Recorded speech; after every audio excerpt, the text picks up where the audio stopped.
mga nakapaligid sa iyo, yung mga tao nag-i-inspire sa iyo ay sila yung magiging gabay mo para matagumpayan mo yung buhay. Yung lahat ng mga pagsubok, normal lang yan. Sabi ko nga sa sarili ko, bakit ang daming problema pumapasok? Nagtitiwala naman ako sa Kanya, nagdadasal ako. Alam mo yung 100, kung mas mahigit pa doon, yun ang ibibigay ko. Naisip ko, mayroon akong verse na nabasa, nag-appear lang siya, automatic lang dun sa Facebook ko na kung ano yung mga pinagdadaanan mo, hindi mo siya dapat isa trial sa buhay. Bagkos ito isang napakalaking blessing. Why? Kasi God is with us. God is always with me. Lahat tayo, mga pagsubok na dumating sa ating buhay ay isa po yung kailangan po natin na magiging more lumapit pa sa Kanya. Kasi, alam mo yung to the point na down ka na, kahit na sinong nakikita mo parang hindi mo na pagkakatiwalaan, pero isa lang, siya lang talaga ang huling nilalapitan ko. Siya yung nagbibigay sa akin ng inspirasyon para magiging matapang, para magiging harapin mo pa ulit yung kinabukasan. Kahit na ang mga pagsubok na hindi mo na kayang abutin, na parang wala ka na, lalo na ngayon na solo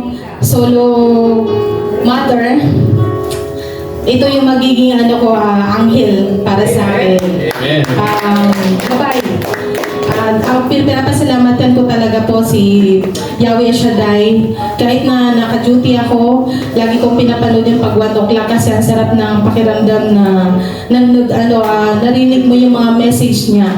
Yun ang nagbibigay sa iyo ng lakas na yung tao, nakakayanan nila lahat, bakit ako nandyan siya?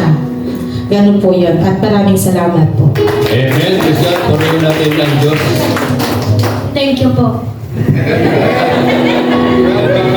Amen. Praise the Lord. Tunay po sinabi po ni Sister, no? Ano man po mga biyaya, pagpapala, ipagsigawan po natin sa ating Panginoon, ipatotoo po natin dahil yan po yung nagbibigay inspirasyon sa mga kapatid po natin na nanghihina. Amen. Amen. Ang sabi nga po sa Biblia, if God is with us, who can be against us? Amen. So, muli, tatawag pa tayo, Sister Cirilo. May isa pa. Tawagin po natin si Sister Marlene. Amen. Purihin natin ang Diyos na buhay. Praise God. Una po sa lahat, magandang hapon po sa ating lahat na nandito ngayon sa gawain. At kay Yahweh El Shaddai, higit sa Kanya, ang kabutihan at kapurihan. Napatutuo ko lang yung pagtawag ulit niya sa akin. Praise God. Iyakin talaga ako.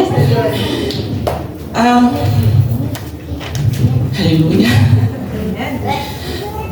Hindi ko napahabain, basta lagi ko lang, kahit saan ako mapunta,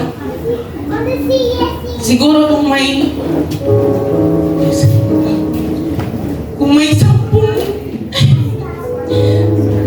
utos ng Diyos, mas naman pa doon nagawa kasalanan.